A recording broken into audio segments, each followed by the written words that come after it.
Bonjour et hip et hop, voici la vidéo du jour, suivez la flèche rouge.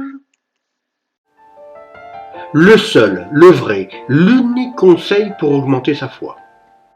Le grand, le véritable, l'unique, le conseil qui va vraiment vous faire décoller d'un point de vue spirituel, c'est le jeûne. Jésus lui-même, pour affronter le mal, a jeûné pendant 40 jours. Le jeûne permet aussi d'augmenter la puissance de votre prière. C'est-à-dire, vous pouvez prier simplement en demandant la guérison de quelqu'un, mais vous pouvez aussi jeûner pour cette personne-là, pour qu'elle guérisse.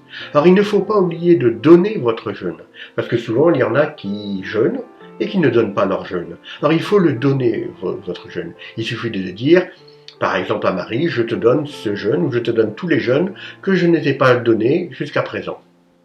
On peut aussi donner la messe, c'est une bonne idée aussi de donner la messe. Quelquefois, quand vous avez des personnes qui sont décédées, c'est bien aussi de faire dire des messes pour ces personnes décédées. Ça leur permet d'accéder plus facilement au paradis. Donc le jeûne est un moyen très puissant d'évoluer rapidement d'un point de vue spirituel. Alors le jeûne de base, c'est de jeûner au pain et à l'eau. Alors vous pouvez prendre du pain frais, aller dans votre boulangerie et acheter du pain. Alors un conseil, n'achetez pas le pain blanc, la baguette ou le pain blanc. Achetez du pain complet. Parce que le pain blanc, avec les années, a baissé en qualité. Et que pour pouvoir jeûner correctement, il faut un pain qui soit plus nourrissant pour éviter des crampes d'estomac ou des maux de tête. Donc jeûnez avec du pain complet, c'est ce qu'il y a de mieux. Et vous pouvez prendre de l'eau, alors du Vitel, du Contrex, enfin toutes les eaux que vous pouvez acheter dans les magasins, il n'y a aucun problème. Si vous avez vraiment du mal à jeûner et puis que vous pouvez éventuellement prendre du jus d'orange ou vous autoriser un petit peu de café. Voilà. Alors, le jeûne, normalement, le jeûne le plus efficace, c'est au pain et à l'eau. Alors le pain parce que ça représente le blé, c'est le corps de Jésus, hein, et puis l'eau parce que c'est la pureté, c'est l'eau avec laquelle on est baptisé, etc. Donc le jeûne au pain et à l'eau est très efficace. Ça permet d'éloigner les démons, ça permet d'augmenter la puissance de votre prière. Donc vous pouvez jeûner pour votre voisin qui cherche un travail, vous pouvez jeûner pour vos enfants qui sont dans le gothique par exemple, vous pouvez jeûner simplement pour vous, pour simplement résister au mal parce que vous avez tendance à ne pas prendre des bonnes décisions, vous avez des problèmes de jeu, d'alcool, de drogue, ou je sais pas, ou autre chose. Donc le jeûne permet effectivement d'éloigner les démons et de se purifier. Donc pour jeûner, il faut jeûner au pain et à l'eau. Mais seulement, on peut très bien jeûner un petit peu différemment. C'est ce que moi je fais. C'est-à-dire qu'au départ, j'ai essayé de jeûner au pain et à l'eau. Mais seulement, j'avais beaucoup de questions, parce que les gens me voyaient avec mon petit morceau de pain et mon eau en train de manger, et ils se posaient beaucoup de questions. Et ils me posaient des questions. Donc du coup, c'était pas très agréable. Alors j'ai été obligé de jeûner différemment, c'est-à-dire j'ai carrément supprimé les repas. Donc je saute des repas et je fais ça en guise de jeûne. Et ça marche très bien. Alors je sais qu'il y a certaines personnes qui ont des difficultés à jeûner, c'est-à-dire ils ont essayé de jeûner au pain et à l'eau et ils n'y arrivent pas. Ils n'arrivent pas à résister, ils n'arrivent pas à durer dans le temps. Alors du coup, certaines personnes ont rajouté un fruit. Ou par exemple du jus d'orange, comme je vous le disais tout à l'heure. Ou alors de rajouter, je sais pas moi, des cafés, de rajouter du thé, ou plutôt que de prendre du pain complet, de prendre du pain au raisin. Voilà, enfin on peut jeûner différemment, chacun peut adapter le jeûne à sa manière. Le principal c'est de prendre une décision et de le maintenir le plus longtemps possible. Alors il ne s'agit pas de jeûner pendant 40 jours d'affilée, mais il s'agit de jeûner deux fois par semaine, le mercredi et le vendredi. Voilà, ça permet d'éloigner les démons, ça permet de vivre mieux. Et ça permet d'évoluer spirituellement. Alors le jeûne, normalement, va vous permettre de faire la volonté de Dieu. C'est-à-dire qu'en jeûnant, Marie, à qui vous donnez vos jeûnes, va s'arranger pour que vous fassiez la volonté de Dieu. Donc si vous voulez faire la volonté de Dieu, ou de faire votre vocation, il faut jeûner. Il faut maintenir le jeûne le plus longtemps possible, c'est-à-dire pendant des années si possible. Alors évidemment, toutes les personnes qui sont malades ne doivent pas jeûner, parce qu'ils ne peuvent pas tenir le jeûne, ça poserait des problèmes de santé. Alors pour eux, il faut simplement qu'ils renoncent à quelque chose qu'ils aiment bien, comme par exemple la cigarette, le café, une émission de télévision, le téléphone portable, l'ordinateur, un magazine à la télévision, un magazine qu'ils regardent régulièrement, les bonbons, les gâteaux, le chocolat, enfin voilà, quelque chose auquel ils tiennent, ils doivent le supprimer en sacrifice. Et ils doivent le maintenir comme ça le plus longtemps possible. Alors toutes les personnes malades, il faudrait qu'ils trouvent des gens qui veulent bien jeûner pour eux, parce que ça peut être très efficace pour pouvoir guérir. Donc toutes les personnes qui sont malades, ils doivent essayer de trouver une ou deux personnes dans leur famille qui veulent bien jeûner pour elles. Voilà. Donc ça c'est le conseil principal pour évoluer d'une manière phénoménale spirituellement. Après il y a d'autres conseils. C'est des conseils un peu plus classiques. On a effectivement de trouver la prière avec le cœur.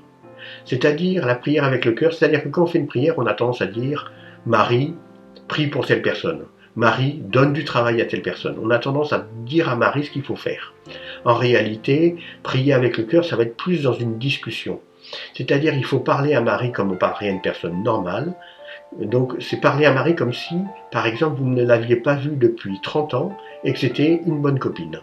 Donc, vous racontez vos amours, vous racontez votre tristesse, votre joie, vos problèmes, le travail, les amis, votre santé. Vous parlez de tout à Marie et c'est comme ça que vous allez parler ouvertement et que vous allez ouvrir votre cœur à Marie. Et quand votre cœur est ouvert, Marie va pouvoir déposer à l'intérieur des choses extraordinaires qui vont vous permettre de vivre plus agréablement. Et donc c'est en ouvrant votre cœur à Marie, comme ça, en parlant vraiment des choses qui vous touchent vraiment. Alors il faut être sincère et vrai, évidemment, et c'est comme ça que on prie avec le cœur. Alors il y a la prière avec le cœur, il y a la messe.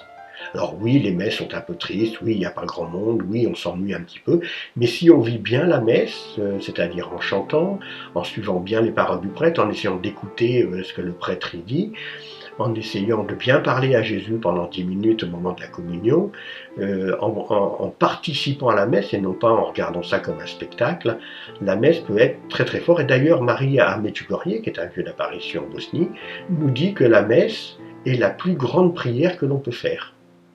Voilà. Et ce qui est très important aussi à la messe, c'est la bénédiction du prêtre à la fin de la messe. C'est comme si que c'était Jésus qui nous bénissait. Donc il y a la messe.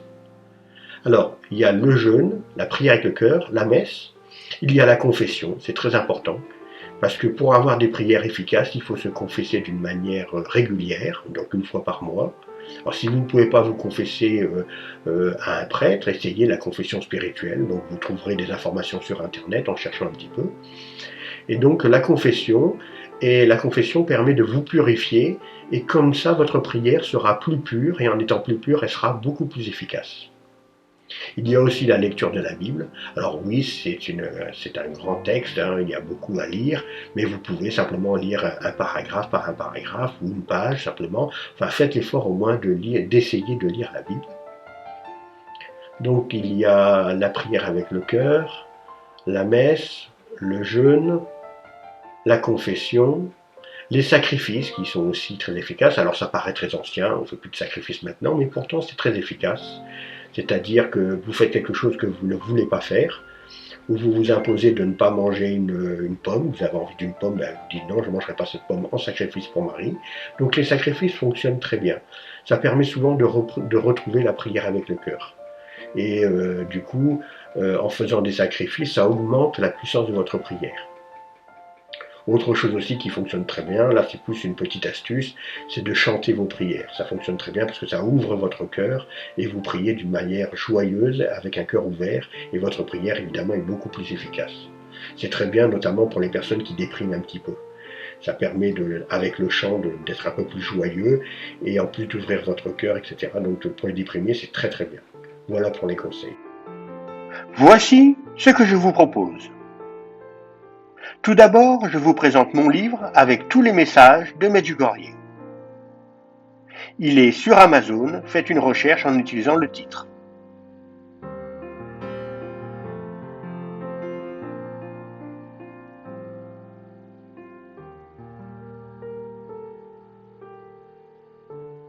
Puis mes t-shirts avec mes propres créations dessus. La boutique est sous la vidéo.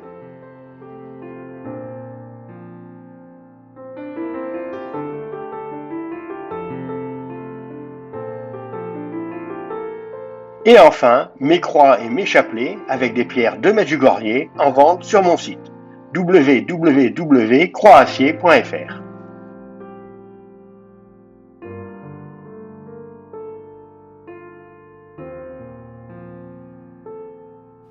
Le 25 novembre 2021, Marie a pleuré au Congo.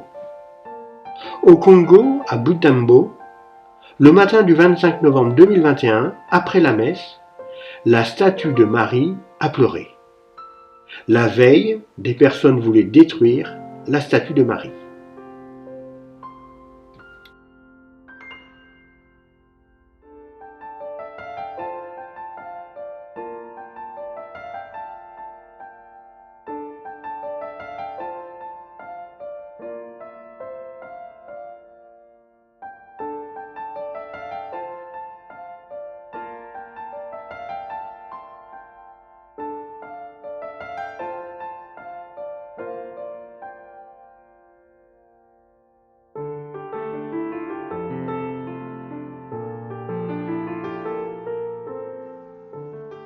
Je vous rappelle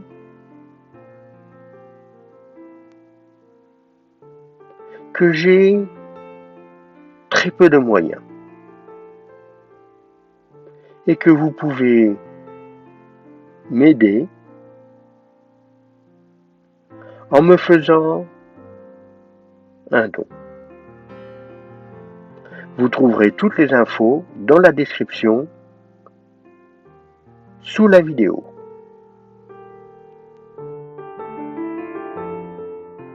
Vous pouvez m'aider à évangéliser de manière complètement gratuite. Il faut vous abonner et cliquer sur la cloche. C'est le plus efficace. Je vous rappelle que l'abonnement est entièrement gratuit. Par contre, pour moi, c'est super important. Ça m'encourage et ça augmente mon nombre de vues.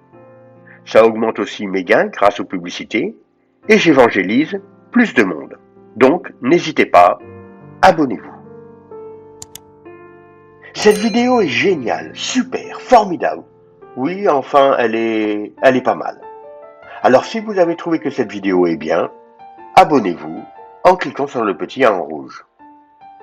Sinon, vous pouvez regarder d'autres vidéos en cliquant sur les images.